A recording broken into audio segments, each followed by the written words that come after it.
he arrived with a relaxed face and a camera slung over his shoulder. He claimed he was there to document Africa's reality. But behind the mask of a committed journalist, he wasn't filming a documentary. He was sketching out secret maps. He wasn't chasing objectivity, he was scouting specific targets. It all began quietly. A fair-skinned man, elegant, wearing clean shoes, and speaking fluent French, landed at Ouagadougou International Airport. He had a tourist visa and a press badge pinned to his neatly pressed shirt. At the border, he told officials he was a freelance reporter, there to study Burkina Faso's security challenges and bring the people's voices to the world. He spoke confidently, even stating his admiration for President Ibrahim Traoré. "It's rare to see a young African leader stand up to Western powers," he said. No one doubted his sincerity. Why would they? He was respectful, gave water bottles to taxi drivers, handed out pens to schoolchildren, bought tea at market stalls, and took photos of landscapes, animals, and rural life. Yet what he was really filming remained hidden from plain sight. Day after day, the man went to unusual places for a typical correspondent. He stayed close to military camps, wandered around train lines, and questioned local guards about logistical routes and mining flow corridors. When one soldier joked, "You ask more questions than our commander," he replied calmly, "That's how a journalist works." Each night, he returned to a modest house on the city's outskirts. He was never seen drinking nor partying. But one strange habit raised concern. He made international phone calls nightly without ever inserting a local SIM card. He never published articles. No pictures. No social media presence. He claimed his work would appear in a confidential European report. But nothing ever came out. Silence. At first, the locals found him strange, maybe just shy. But one night, he was spotted near a radio antenna marked as off-limits. From that moment, Burkinabe intelligence services began closely monitoring him. They followed his movements, duplicated his SIM card from a distance, intercepted his emails, texts, and voice messages. What they found had nothing to do with journalism. It was a clear-cut espionage case. When President Ibrahim Traoré saw the gathered evidence, he didn't call for an abrupt arrest. He chose a more subtle strategy: confront the man publicly, on camera, and let him face the truth himself.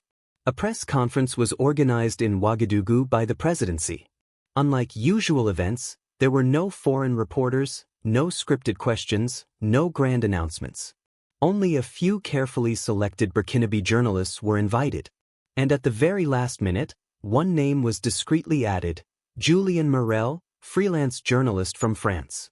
He arrived alone, wearing beige trousers, a white shirt, and the same press badge he had presented upon entering the country.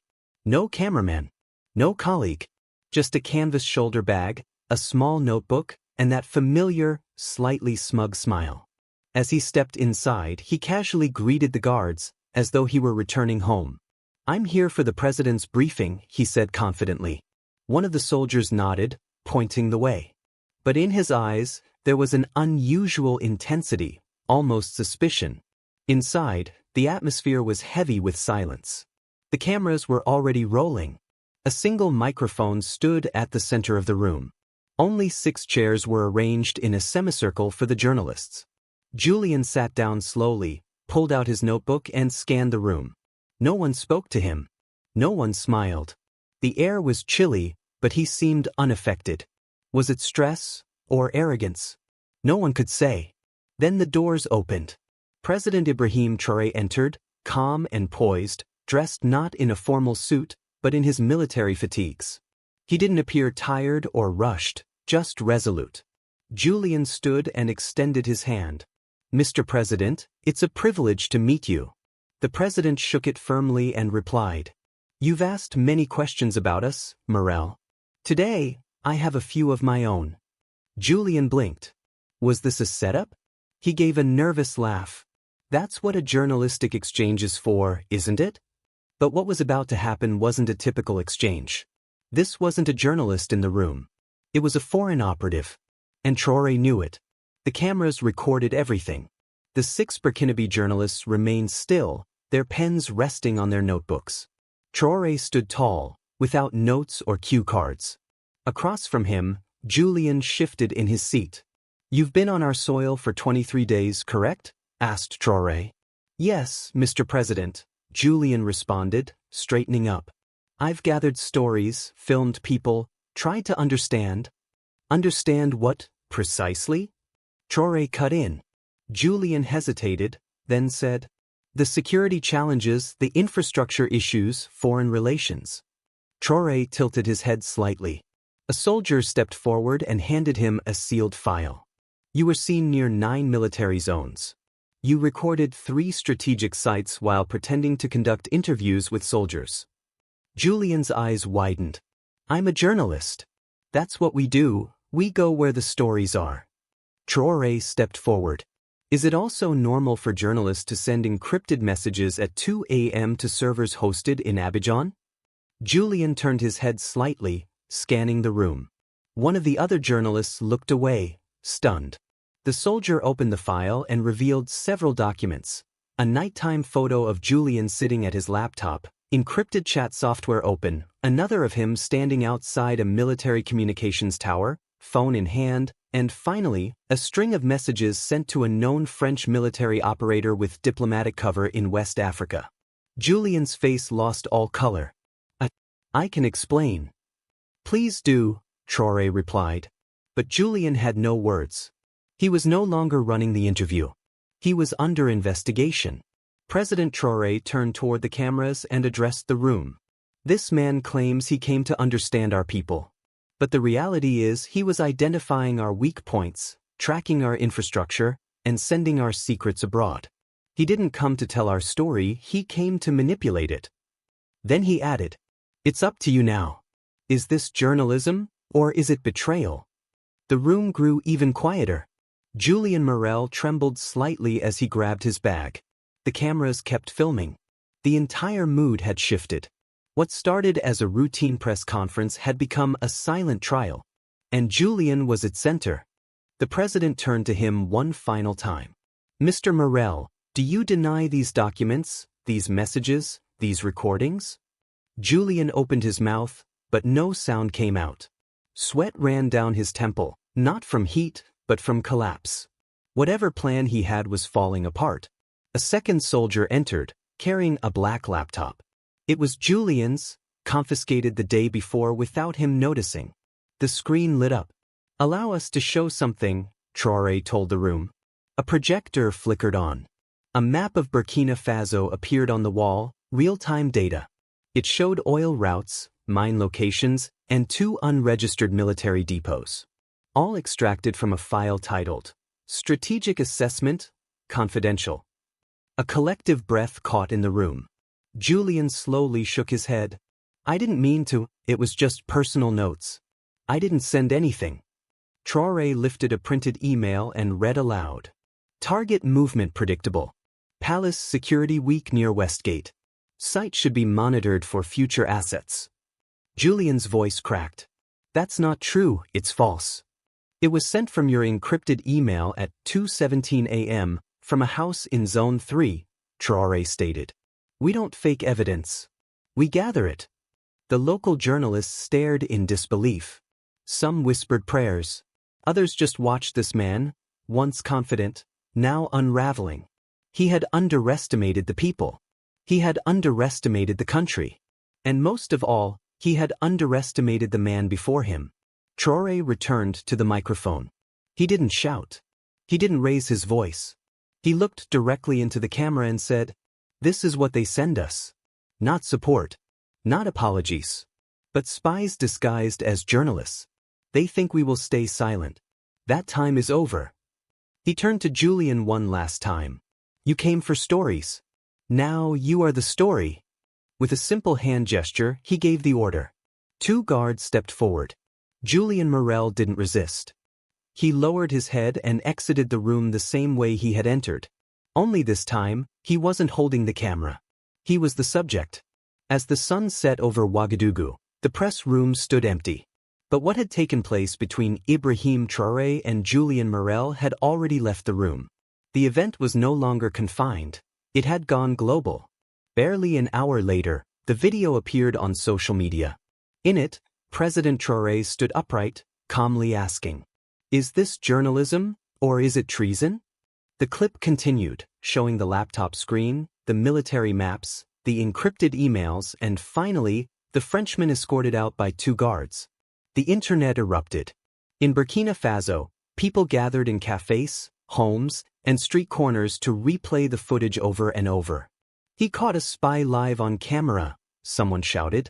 In a village near Kaya, an elderly woman said softly, "We waited so long to see a president stand up like that." Across West Africa, the video went viral. On TikTok, WhatsApp, and Facebook, it was shared with captions like, "They came to watch us. But now, we are the ones watching them." In Ségou, students painted a mural of Traoré with the words, "Africa has its eyes open." A tweet from Ghana gained traction. "He didn't raise his voice. He raised our pride." In France, the response was diplomatic and cold. The Ministry of Foreign Affairs issued a short press release. "We are monitoring the situation and call for fair treatment of our citizens." No mention of the evidence. No word on the emails or the maps. No reference to Abidjan. Because they couldn't deny it. Meanwhile, in Burkina Faso, Julian Morel was now officially detained. Not for reporting, but for espionage and threatening national security. He was transferred to a secure military facility outside the capital. But the issue was no longer just about him. It called into question every microphone hidden in plain sight, every handshake with secret terms, every photo with a double agenda. President Traoré made no further statements. He didn't need to. The message was already clear. You came for stories. Now you're the story. As the video circulated, one truth echoed across the continent. It wasn't only about catching a spy. It was about standing up to all of them. Clips from the press conference were online before the chairs were even folded. It began with a 40-second video. President Ibrahim Traoré calmly faced the cameras and said, "You came for stories. Now you are the story." Then came the moment Julian Morel was escorted out. No screaming. No drama. Just the truth, clear and undeniable. And that was enough. By nightfall, the clip had reached millions on TikTok. From Ghana to Nigeria, South Africa to Mali, people reposted it with captions like, "This is how you protect your country." He exposed him without even touching him. Africa is awake. In Burkina Faso, music stopped playing in local shops. They broadcast the press conference instead. Youths huddled together in alleyways to rewatch the clip on their phones. Elders nodded silently while listening on the radio. A woman at the market said, "They used to come with guns. Now they come with cameras." On national television, the message struck even harder. They didn't just air Julian's removal, they aired everything. Photos of him near restricted areas. The laptop with sensitive files. The email titled, "Palace Entry Point Vulnerable, Low Visibility." No one could deny it. Not even the French government. But they tried. Another vague statement was released in Paris. "We are following developments and will ensure the safety of our nationals." Still no mention of the proof. No denial. No defense. Because there wasn't one. In West Africa, however, the sentiment was entirely different. It wasn't just about catching a foreign agent. It was about finally recognizing the trap and breaking it. Everywhere, one word began to spread, enough. Julian Morel, who had arrived with a smile and a camera, now sat inside a military compound. No press pass. No interviews. No audience. He asked to speak to a French lawyer or official. President Traoré answered publicly, "We have bigger matters to resolve, and they belong to Africa." The man who came to expose others was now the one being exposed. The press conference was over. Julian hadn't been deported. He remained in military custody, awaiting trial. The entire world had seen what had happened. The video reached every corner of the continent. But Ibrahim Traoré didn't speak to the press for 3 days. He didn't have to. The footage spoke louder than words. On the 4th day, he left the presidential palace. Not to stand at a podium, not to address international reporters, but to speak to his people. The setting was simple, a school courtyard. Children sat cross-legged on the ground. Behind them stood farmers, vendors, drivers, students, soldiers. No script. No teleprompter. Just a man standing in the sun. They've been watching us for years. Not to help us, but to control what we say, what we build, what we dream. They sent a man with a camera. But it wasn't a tool. It was a weapon. He looked around and added, "This man claimed to be a journalist. But his memory card held more maps than interviews. More coordinates than quotes. More targets than truths. He didn't come to tell our story. He came to steal it." The people said nothing. Some nodded. Others cried. Then he said something that would ripple across the continent. "The next time someone comes smiling, with kind words and hidden wires in their bag, don't confuse our silence with blindness. We see you now."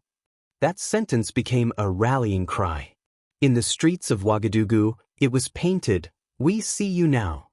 On TikTok in Ghana and Nigeria, university students whispered it. In Dar es Salaam dormitories, it echoed, "We see you now." No riots broke out. No embassies were stormed. Just a quiet flame. The message: "You taught us to hold a camera. Now we know how to aim it." And that is how it ended. No gunfire. No shouting. Just one man caught in his own web, and a continent awakened to its strength. Because this time, Africa did not remain silent.